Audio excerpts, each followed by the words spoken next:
Aw, dang it, my headlight's broken.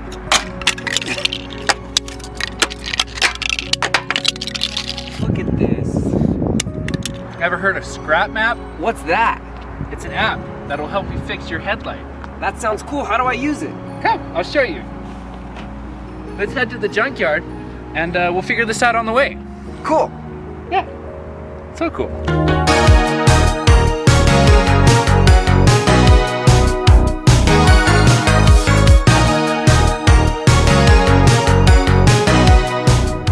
So here's the thing.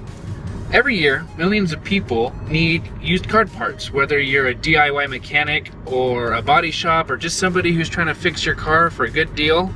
Your first stop is the junkyard. But every junkyard runs its own separate inventory. Some have websites, some make you call, and the guy answers the phone sometimes.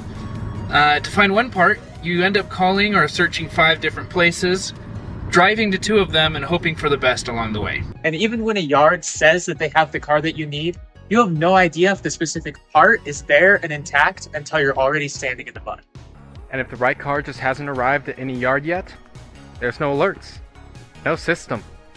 You just have to keep checking manually forever. Until now, ScrapMap combines junkyard inventories into one search, uses AI to analyze car photos and verify parts, and sends instant notifications to the moment the car you need shows up in their network, which is why we're here.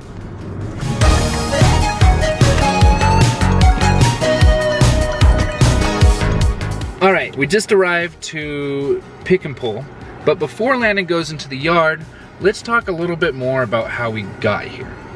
So Landon here drives a 2010 Honda Civic, as we saw before. His headlight's out, and a new OEM part costs $200, okay? At a junkyard, that same part will cost only $60. So now that we've solved the searching part, we want to show you a little bit about what that looked like before we got here. This is what it looks like in ScrapMap. To start the search for the right car, Landon visited scrap-map.com. When he gets there, he is presented with a search screen right out of the box. He types in the make, model, year, and part. ScrapMap pulls live inventory from every connected junkyard simultaneously. Distances, yard info, all right there. When I select a result, ScrapMap shows the junkyard photo of the car and our AI image annotation model has already analyzed it.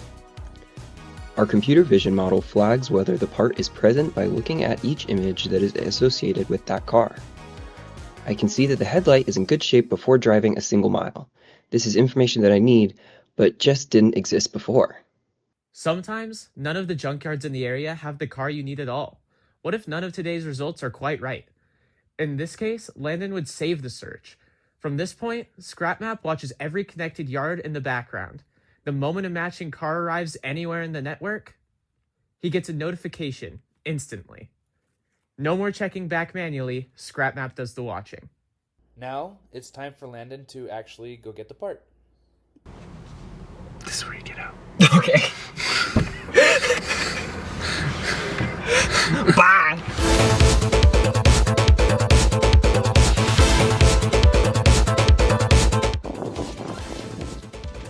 There we go. Looks good enough. It's not shattered like the other one, so I guess we'll start.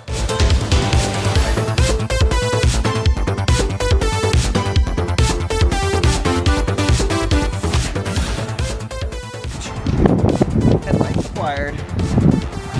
We'll go back to our site. We'll go over here. We'll say report parts. Search for parts. We'll start with lighting. And say we took the headlight assembly and there's not, the other one's gone. So we'll submit report. That'll report that that one's been removed. And we'll also go and take some photos. Well, we need that for the frame.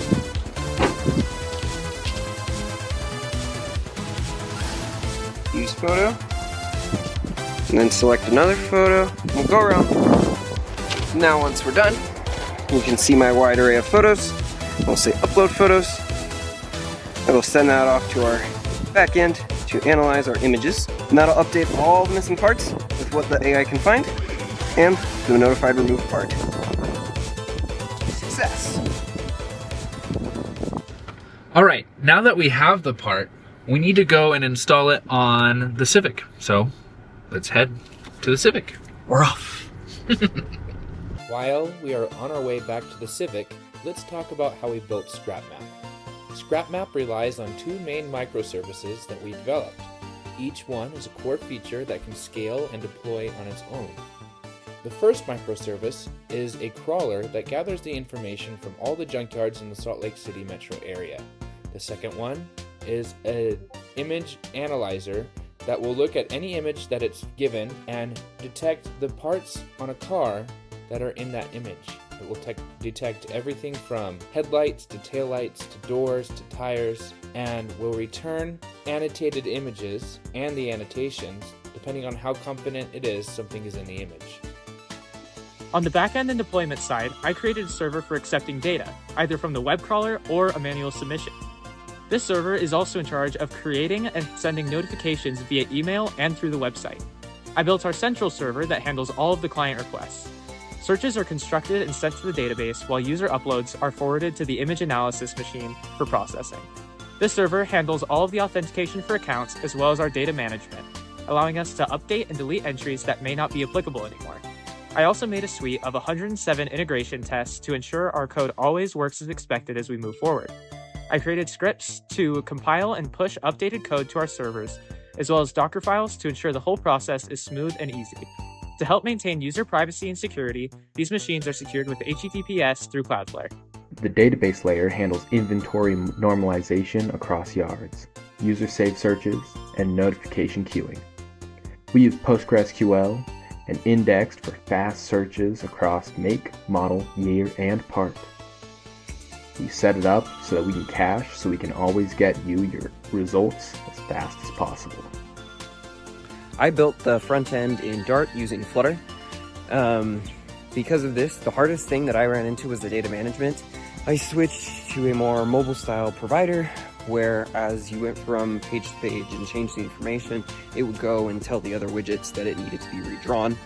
In the end as well, when we went through and did our user studies, we learned a lot about what users really wanted from our search form. The search form that we originally had was just a lot of information overload. So we switched to a tiered approach. So you would start with your make model, then you move on to your year, and then you move on to your part. And then as well, there was a lot of buttons that just didn't really feel intuitive. A lot of people thought that they were text boxes or other things. And so we switched them to make them a little more clear, change the coloring, change the shape, making everything more clear in general. And then we also modified their search query on the search results page, so they didn't have to go to and from those pages. And yeah. All right, now we're back from the junkyard. We have the headlight that ScrapMap helped us find easily and conveniently. Now we just have to install it. Here we go. Okay, now here's how we install. I need you to hold the headlight right here. Okay. I'm gonna give it 3 taps with my wand, and then it's going to install. Okay. Okay, ready? Okay. 1, 2. What? Look at that! Oh my gosh! Oh my gosh, wow. That was easy, wasn't it? Well, now that we got that done, Good as new. We'd like to share ScrapMap with you.